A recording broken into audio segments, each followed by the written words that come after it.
大家好，我们再来讲一下 Duolingo 刚刚发布的财报。这个财报和电话会议我大概分成了4个主要的内容跟大家沟通一下。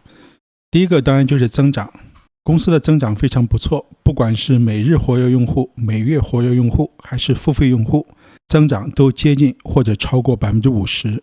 这种快速的增长，我相信至少有一部分原因是暂时的，就是过去一段时间它和芭比这个电影的合作产生了对公司和它产品比较高的热度，这种非常快的增长有可能不能持续。管理层也表示，他们现在看到的增长是在绝大多数国家和市场都普遍存在的，因此他们认为这种增长的质量也是比较高的。在用户增长的同时，收入也有 43% 的增长，达到了1亿4千万美金。讲了增长之后，第二个比较重要的就是费用控制。这家公司已经开始显现出比较好的规模经济效益，这个季度实现了接近300万的会计利润以及3000多万的自由现金流，而且管理层整体非常靠谱，他们对股票薪酬费用控制开始的也比较早，他们给的指引是全年对股东的稀释会控制在 1% 到 1.5%。 考虑到公司现在仍然在快速增长，这种稀释水平是比较合理的。总体从费用控制的角度，管理层做得非常不错，整个公司展现出来单位经济效益其实非常不错。那第三个方面就是竞争，我们之前在会员节目中已经大概讲过，上个月 Google 推出了类似的语言学习的工具，有分析师就在电话会议里面问到这样的问题， CEO 自己也是 Google 出身，他就讲了2点。他说 Google 开发这个产品的团队跟 Duolingo之前有过沟通， Google 其实没有正面和它竞争的意思，它推出的这个产品只是搜索的一个辅助作用。当然了，这种表态是不是最终不会变化仍然是一个问号，但至少现在看起来不见得会是大的影响。第二个，他也表示 Duolingo 其实最大的优势是对用户不断的在 App 里面的激励，而这个是由很多小的地方慢慢形成的，其他的 App 或者 Google 现在做的工具不具备这样的特征。最后一个就是关于它的产品和 AI。 这个季度公司推出了2个产品，第一个它推出了音乐学习的工具，所以现在看起来它已经有语言学习、数学和音乐，这3个都集合在了一个 App 当中。有分析师在电话会里面问到，公司有没有做 chess 一样的游戏类的这些学习，管理层表示他们在语言、数学和音乐之外，在中短期应该不会进入新的领域，显得还是比较克制的。第二个呢，就是他推出了一个叫 DUOL， 这是一个类似 podcast 就是播客的这种新的学习方式，而且管理层表示他们公司最近几个季度在 AI 方面做了很多的应用，之前就推出了一些功能，比如说可以帮你去解释你之前在学习当中发生的错误。管理层现在有披露，他们有计划会推出像是 ChatGPT 一样的这种1对1的学习方式。我们如果看 Duolingo 现在的付费方案，基本上分为3档，第一档当然就是免费的，只是要看广告，第二档是付费用户，那第3档是 Max， 就是最高的付费用户。那这家公司未来在 AI 方面的不断应用，推出一些新的功能，就可以把更多的用户往付费甚至是最高收费的这一档上去靠拢。总体感觉这家公司基本面还是不错的，管理层也比较靠谱，值得继续关注。视频不是投资建议，我们现在就来听一下管理层的电话会议。 Thank you, Debbie, and welcome everyone. We had another fantastic quarter. We surpassed our expectations and had impressive user, bookings, and revenue growth. And it was a fun quarter too, with the Barbie campaign and also preparing for our best DuoCon yet.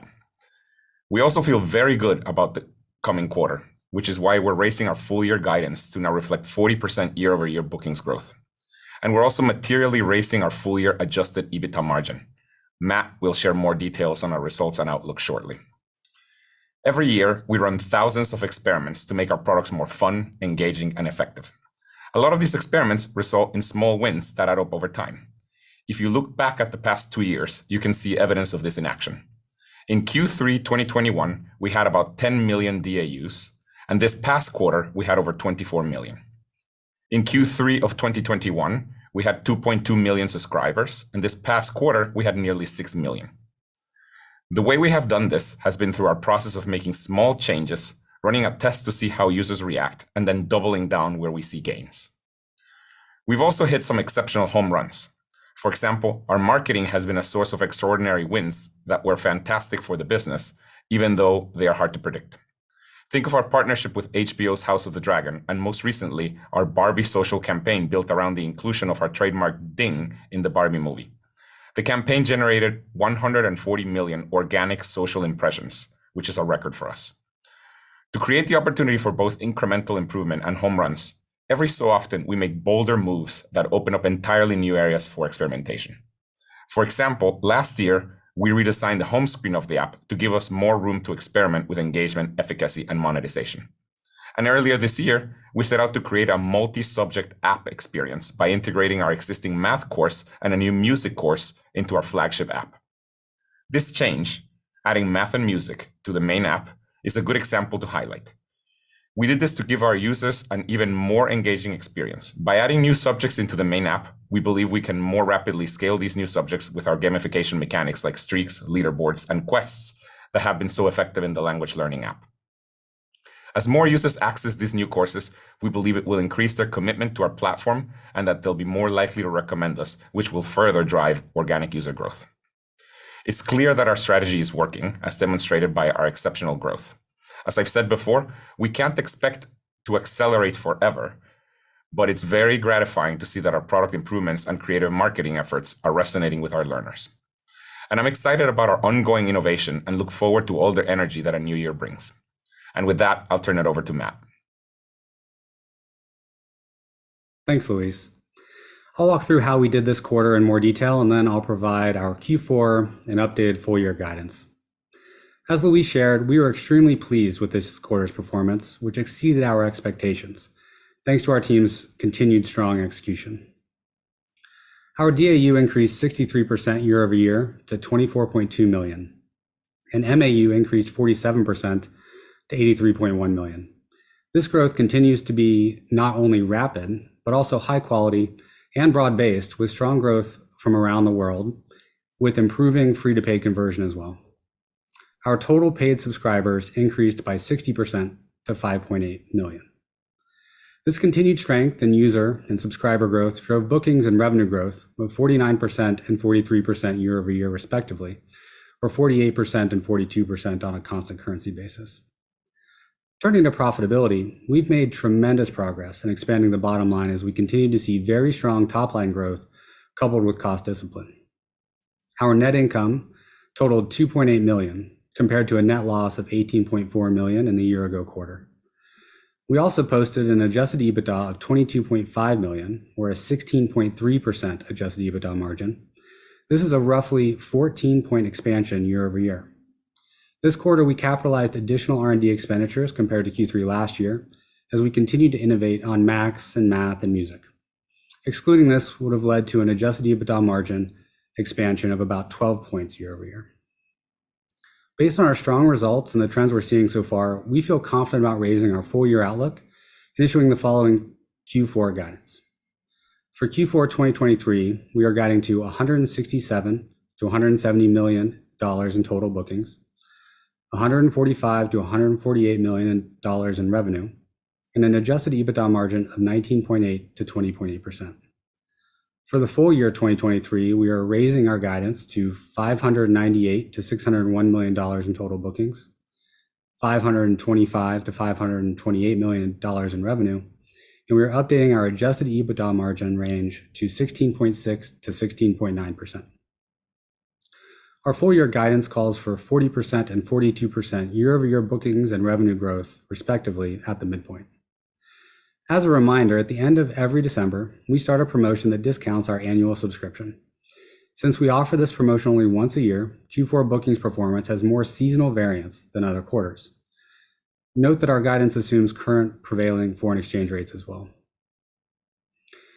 And because we've achieved significant operating leverage this year across the business, we feel good about raising our full year adjusted EBITDA margin guidance by about 225 basis points at the midpoint versus our last call. Now I'll provide some color on average revenue per subscriber, OpEx, and share count. Our average revenue per subscriber has declined by about 7 to 8% for each of the past 3 quarters, driven by a combination of foreign exchange impacts and regional mix shifts. Q3 saw higher than expected conversions in non-US countries, which kept the year-over-year change in that same range. We expect the year-over-year change in ARPU to improve in the coming quarters. As to OpEx compared to Q3 of this year, in Q4 we expect non-GAAP R&D as a percentage of revenue to decrease by 2 points, and non-GAAP sales and marketing to decrease by almost 2.5 points. We expect non-GAAP G&A to be roughly flat as a percentage of revenue in Q4.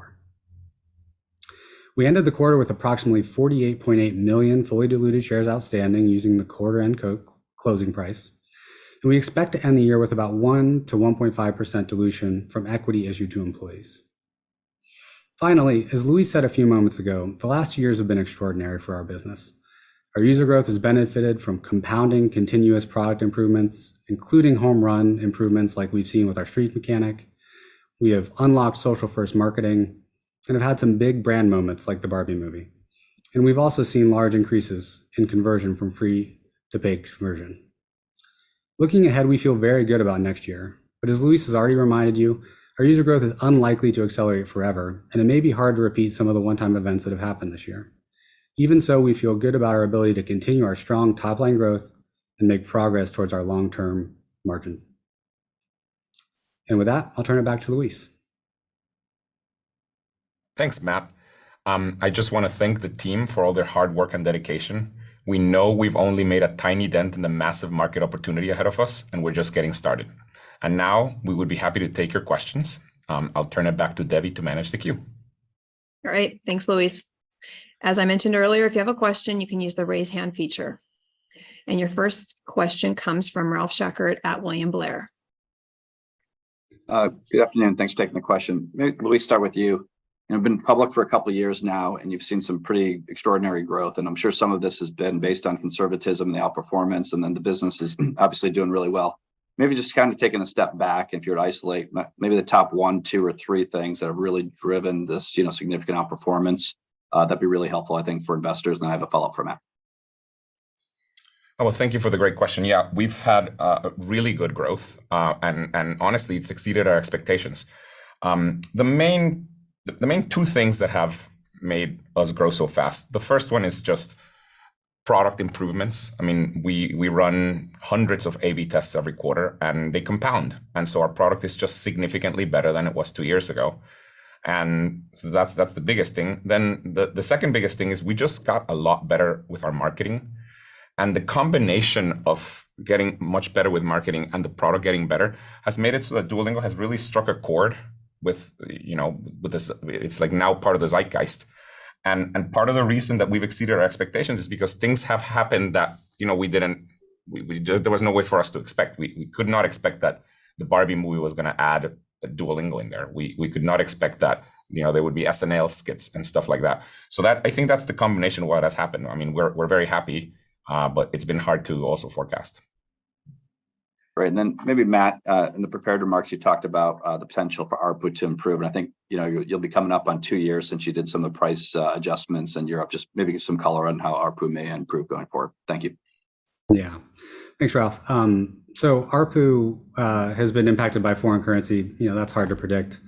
But the other thing was the regional pricing that you mentioned. So we did that about a year ago. So it was Q2 of 2022. So that impacted bookings in that quarter and then going forward and has flowed through to revenue. So that was expected, and that's what we mentioned on the last call. In terms of this quarter, there was some experiments we ran that were really effective at driving free-to-paid conversion outside the US.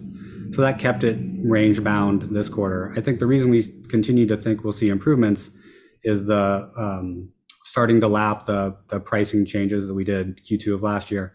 And also, our pricing philosophy is one that we continue to experiment with pricing, and we've added a lot of value to the product over time. So, we'll experiment with raising prices over time as well.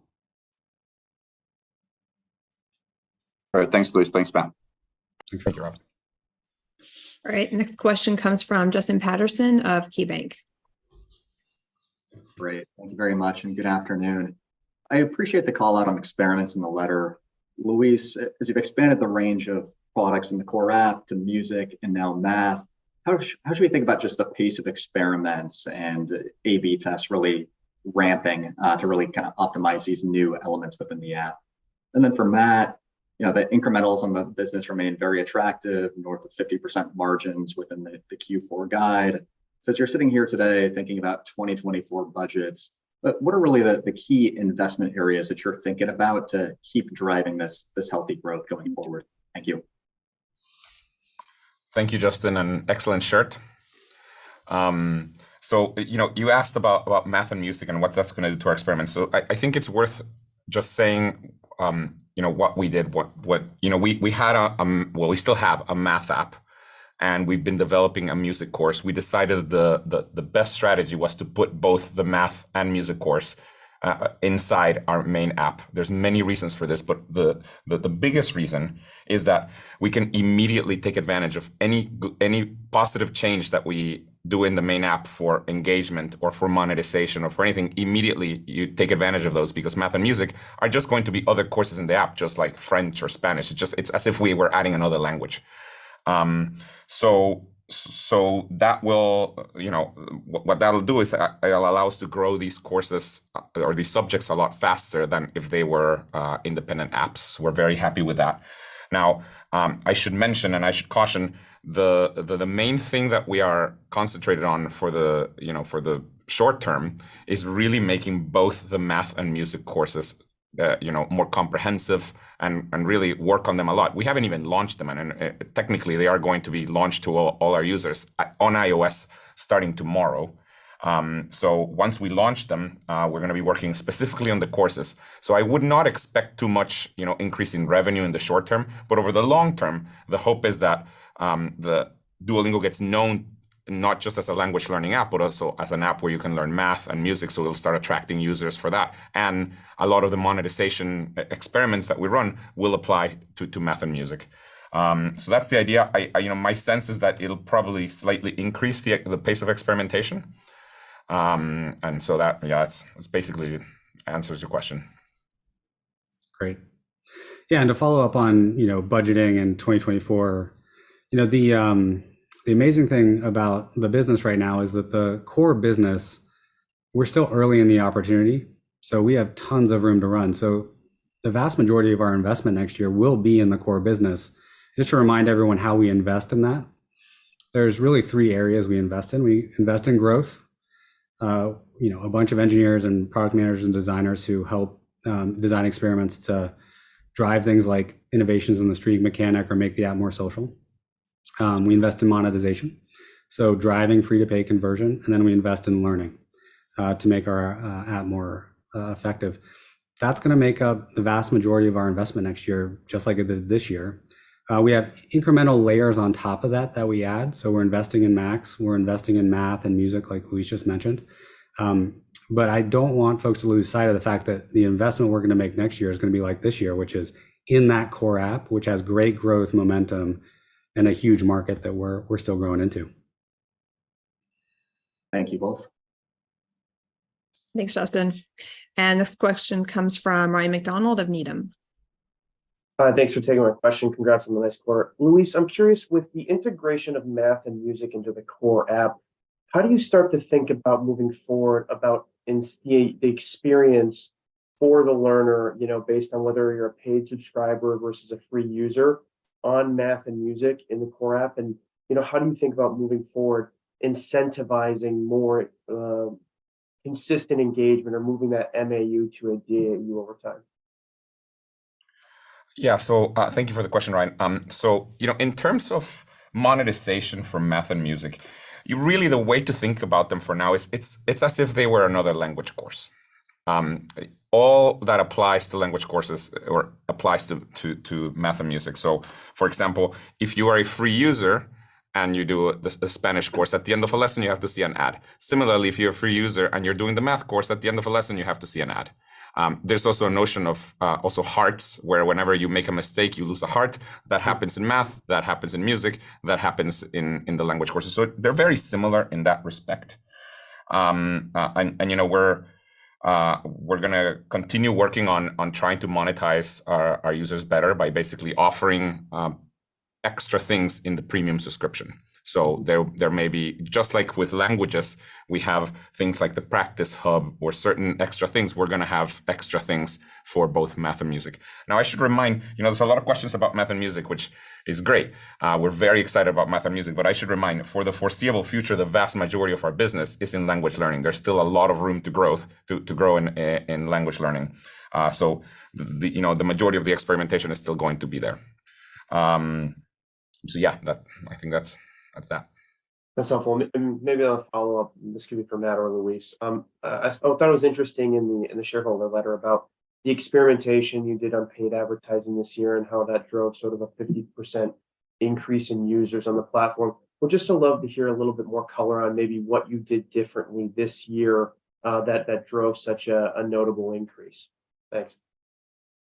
So there's a number of things that, we've just gotten a lot better at figuring out what to say in our ads, and also we are in a really interesting position where we are a company that has users in essentially every single country in the world, and we don't have to deal with things like licensing music or anything. Like, we don't have to deal with stuff. We just can serve the app to any country in the world. So one of the things that we've gotten really good at is being able to shift budget between countries. If prices get higher in one country and lower in another, we just shift budget.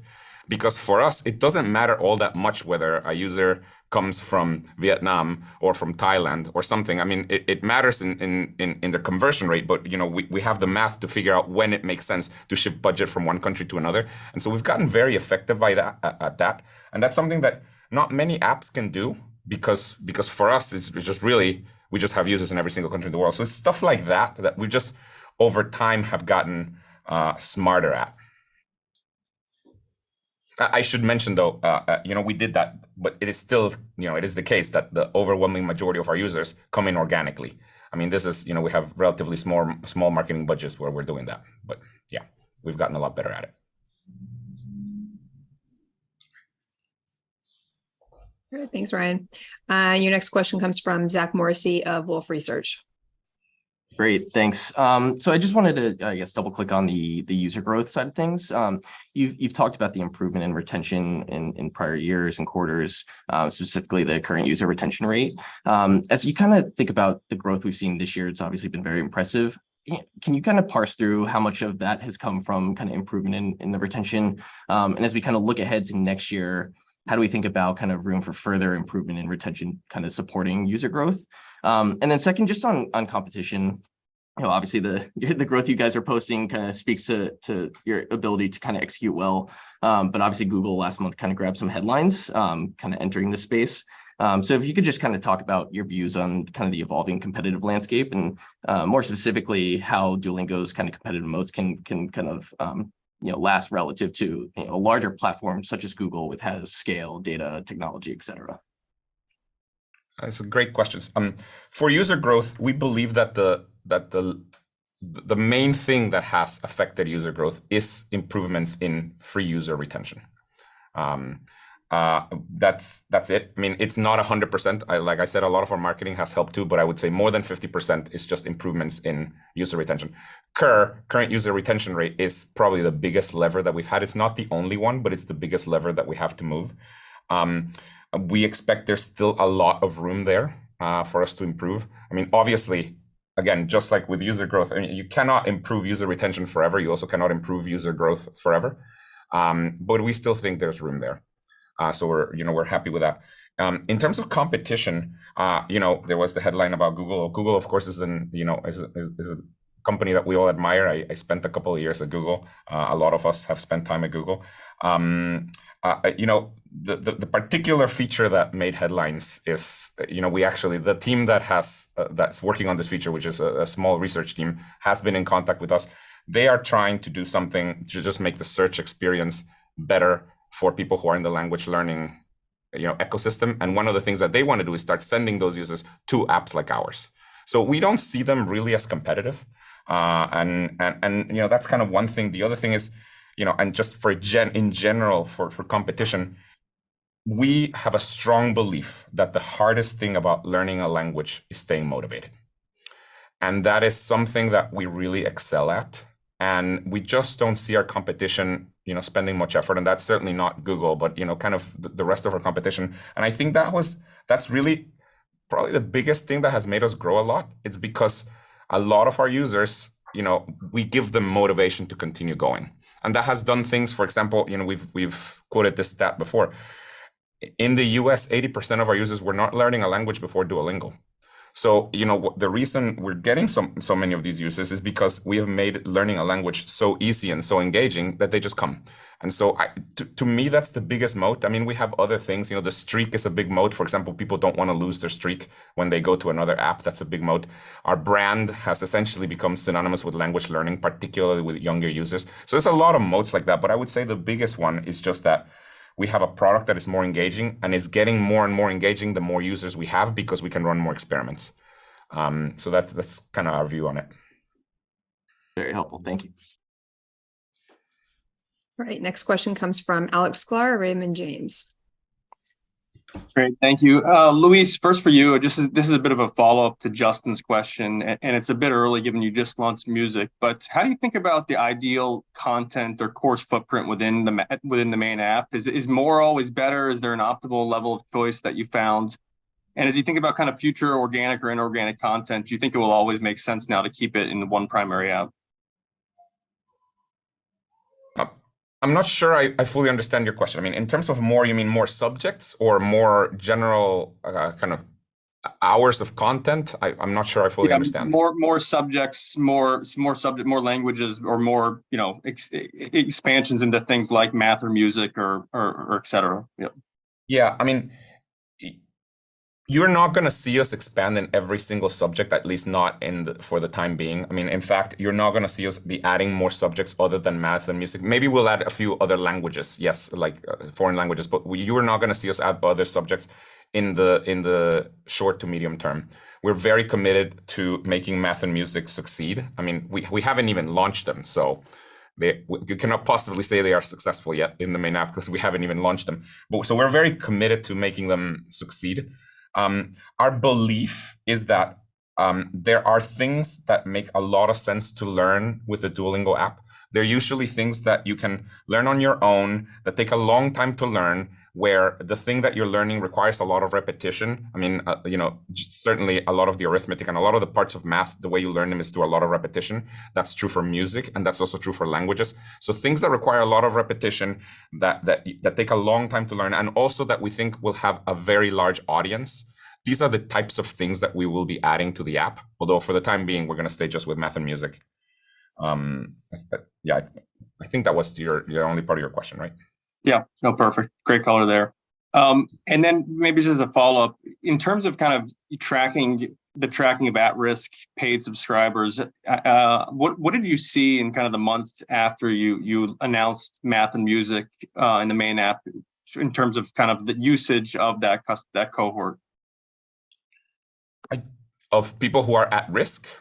Yeah, perhaps they're paid subscribers, they're using it less, and kind of did that bring them back? Yeah, after I actually don't know the answer to your question. I don't know if we've kept track. My sense is that if there had been a big change, I would have heard about it.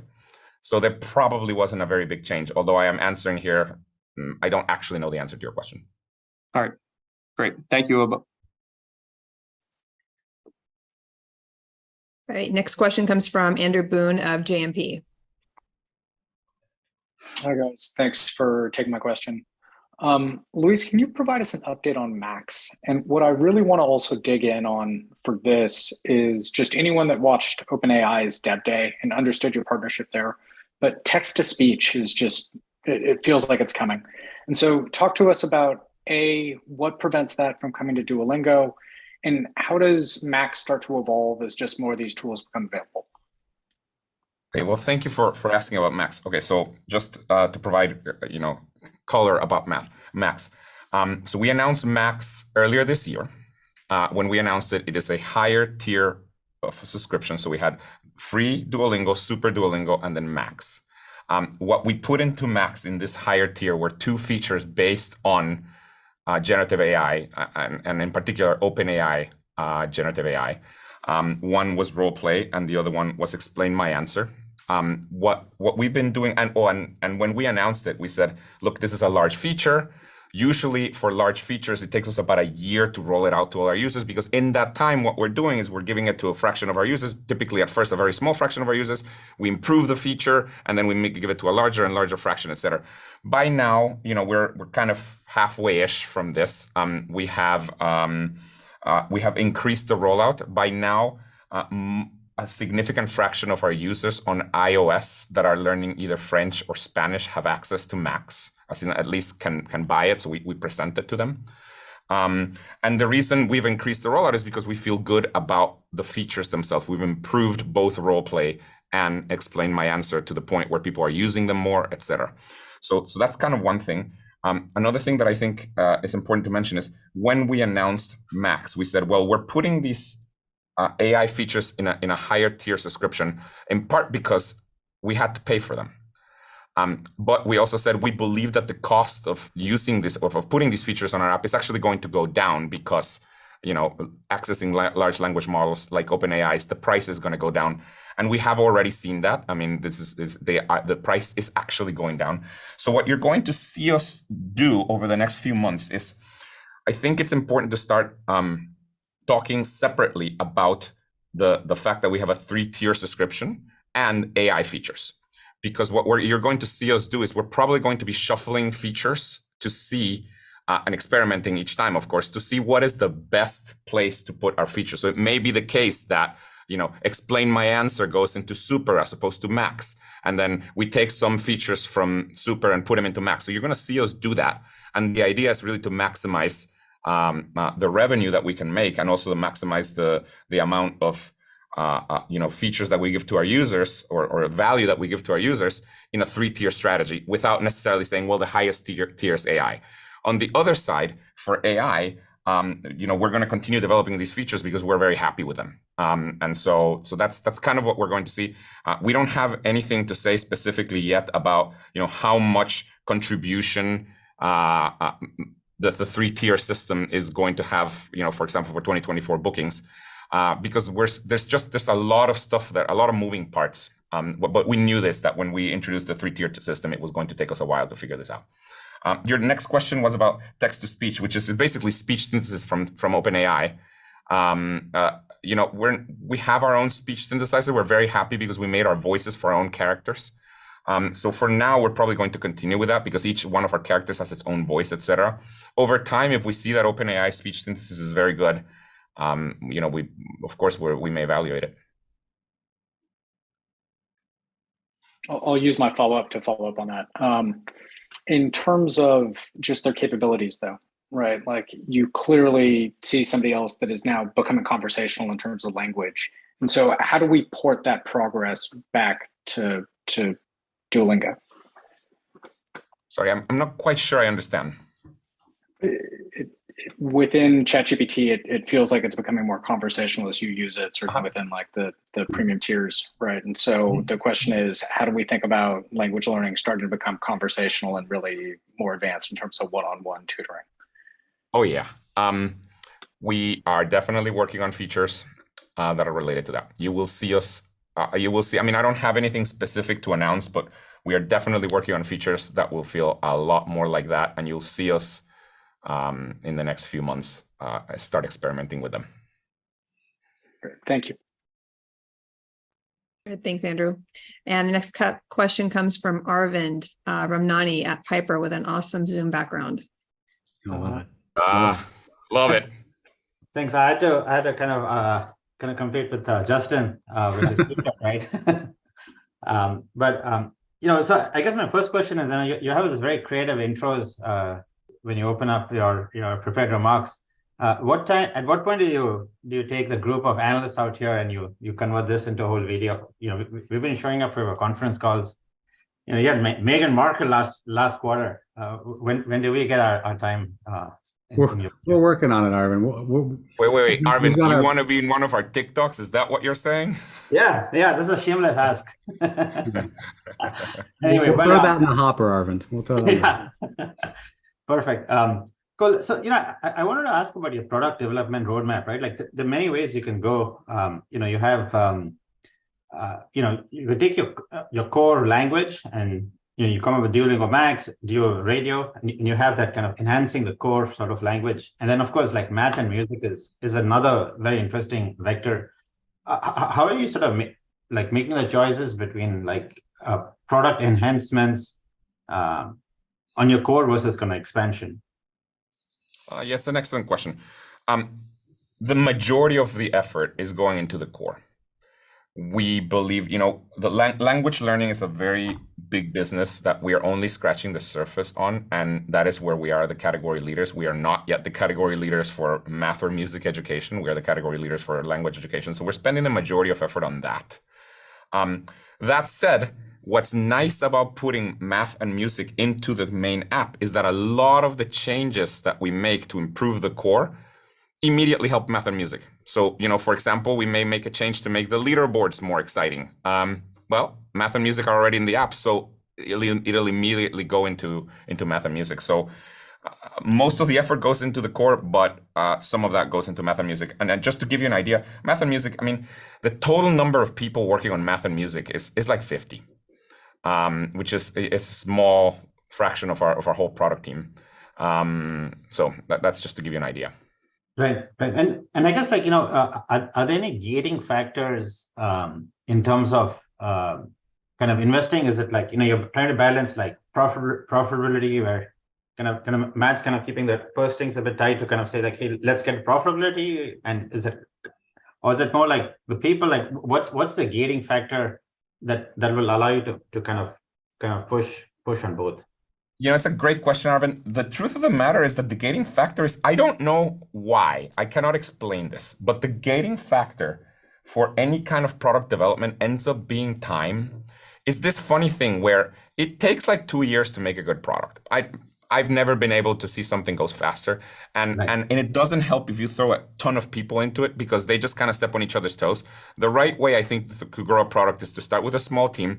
And when the product is gaining traction, you put more and more people. That is the right way to grow a product. And so we're not, it's interesting. We really do. We have increased our profitability quite a bit, but in the day-to-day conversations, we don't find ourselves being like, oh my God, I wish I had 30 more people to throw at this problem.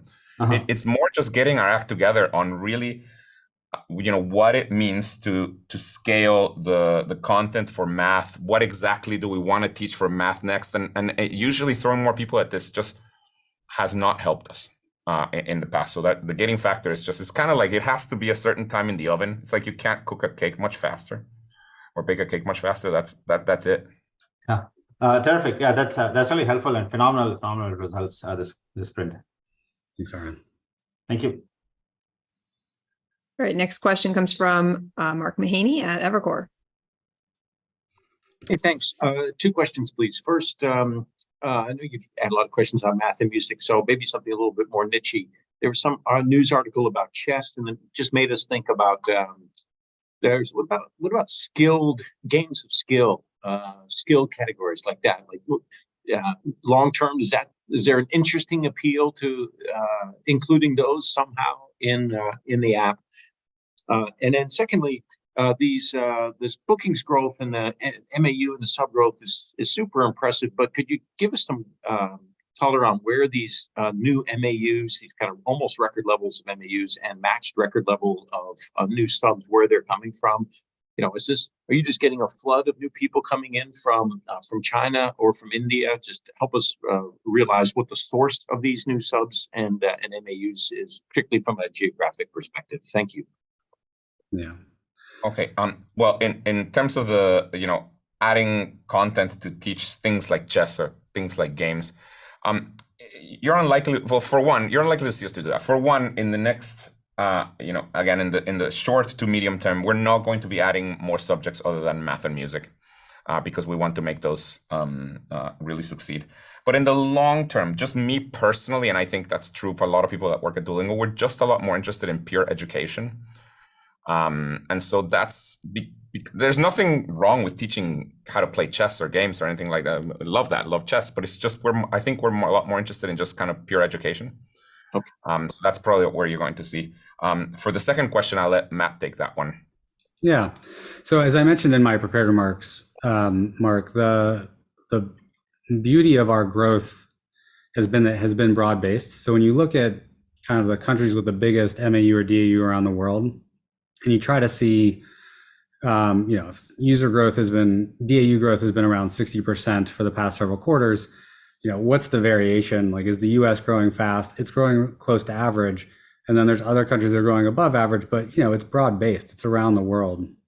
So the user growth is really, it's super geographically diverse, and we're glad about that. In terms of subscribers, we look at, where our subscriber growth is coming from, and it hasn't changed. I mean, every quarter, the stack rank of countries kind of, fluctuates every so little bit, but it's not really fundamentally changed over the past couple of quarters. So that's why we felt like the user growth has been broad-based and high quality. So we feel good about it. And then maybe one question just on the level of investments going forward. You're obviously ramping up margins very aggressively. That is fundamentally a good thing. Just kind of address like is there any risk that you just have a lack of investment opportunities? I know that doesn't sound right, but how do you balancing, like, you're ramping up profitability? How do you balancing that with kind of the need, for whatever to invest in Duolingo for the next 3 to 5 years? Yeah, I think it's a great question. I'm sure Luis has some thoughts as well, but just from the raw mechanics of the math, we mentioned on the last call that I think if you look at other tech companies that, certainly ones that we respect and that you guys follow, in their first year of real profitability, they typically see a pretty big jump in profit margin. And then they see steady progress towards their long-term margin. That's kind of what we expect. That's what we said on the last call. It's what we expect on this call. And while we've been doing this path towards increased profitability this year, we've been hiring and we've been investing in the product and the business. So I think we feel good about our balancing long-term growth with long-term profitability over time. And so I think Luis mentioned on the last one of the last questions, the gating factor so far has not been investment in our product cycle, our product journey. So I don't know, Luis, if you have anything else to add to that. Matt will not let us eat lobster every day anymore, and we're upset about that. No, I'm kidding. We've always managed the business with cost discipline, it turns out. So. I'm kidding. Just generally, I don't think that we've been really. There has never been a product initiative that we haven't done because we can't hire the people. There's been, we have not done it because we don't think it's a good idea or because we don't think we're ready to do it, et cetera. So, I think we keep investing really well, at least in R&D. Okay. Thank you, Luis. Thank you, Matt. All right, next question comes from Curtis Nagel at BofA. Awesome. Thanks very much for taking the question. So, Luis, I thought you made a kind of an interesting point in terms of the free-to-pay conversion in some of the regions. I think it was last call you talked about how it can be very difficult, to drive that, whether you're lowering prices or whatever you're trying to do. So obviously something changed. So it'd be great just to hear a little bit more about, I guess, how you cracked that egg and just what led to some success, in this quarter. Yeah. So Curtis, I think I'm the one who said that in my prepared remarks, and the answer is going to be one that you're going to get used to us hearing, which is it's actually not one thing. It's a bunch of experiments that we've been running around the world to understand how that free-to-pay conversion can increase. In this particular quarter, one of the things we did was we optimized how we're showing what we call the hook to go from free to paid. So the kind of internal super ad that says, would you like to try Duolingo? We optimized that in a bunch of markets around the world, changed the language a little bit, made it more local, more colloquial. And that was a big win. But again, that's one of many wins across the quarter. So that's really what drove it over the past, kind of 3-4 months. Luis, I don't know if you have anything else. Okay. No, yeah, that's it. I mean, it's just generally we have teams exactly dedicated to getting more people to subscribe. Okay, makes sense. And then Matt, just a quick follow-up. So I heard correctly, dilution, I think 1 to 1.5. Right. I think that was brought down by 2. So just, I guess, what's the delta? Yeah, it's come down in part because, we, when we made our plans for the full year and guided to that 2% range, we'll probably end up hiring a couple fewer people this year. But then the other thing is that's on, a treasury stock method. So as the share price goes up, the amount of shares we grant over the course of the year goes down. So Right. Those are the 2 factors. Nothing crazy. Okay, thanks very much. Mm-hmm. All right, next question comes from Chris Kuntarich at UPS. Great, thanks for taking the question. Maybe just a bit of a follow-up on what was just asked there on the regional payer penetration. Just curious how we should be thinking about really how much of this is kind of rinse and repeat on a market by market basis versus kind of what needs to be done is really kind of the experimentation, and it's unknown kind of really what the payer penetration is going to look like in some of these more nascent markets. And just kind of curious how we should be thinking about across that 8% payer penetration, like where are some of these earlier markets that we're at on a payer penetration versus some of our more advanced, and then maybe just one follow-up after.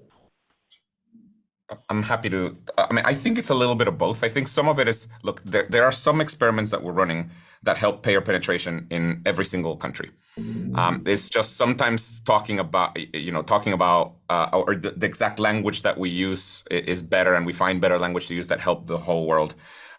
That said, there's a big difference in payer penetration in a country, in a wealthy country like the US versus a country like India. And that's not just true for Duolingo. This is true for essentially, every product out there. So there are some things that you're probably going to see us try there. It's not just decreasing the price, which we've already done, but there are things like, well, maybe we sell, more through the family plan. That's just an example. Or maybe we sell more through in-app purchases or something, because we do know that for some of these markets, some slight differences are just needed. So I think it's a bit of both. If I had to guess, my sense is that we're going to do more of the global stuff than the market specific. It's kind of it takes a lot of effort to do a lot of market specific stuff. We may do market specific stuff for very large countries like China and India. You won't see us do market specific stuff for countries, kind of smaller, like, I don't know, the Czech Republic or something like that, which is a significantly smaller country. Got it. Very helpful. And just the follow-up would be on, I think you had talked last quarter that revenue per sub would be effectively flat. And I think you're now talking about improving. Should we be taking that as assuming that we're down kind of low single digits as far as revenue per subscriber? Or just any more color you could provide around that would be helpful. Thanks. Yeah, it's the same general trend. So this quarter we thought it would be, slightly less of a decline on ARPU year over year. And it would have been, but for the fact that we found this other lever around the world that drove mix shift outside the US. And that was a trade-off we were happy to make because it drove LTV positive subscriptions. So that was the right decision. And, it probably delayed the lapping or the kind of 0% year over year growth, by a quarter or so, but it's still the general trend, same trend as was on the last call. Got it. Thank you. All right, I'm not showing any further questions, so I'm going to turn it back to you, Luis, to wrap up. Just thank you, everyone, and thank you for the great questions, and we will see you next quarter.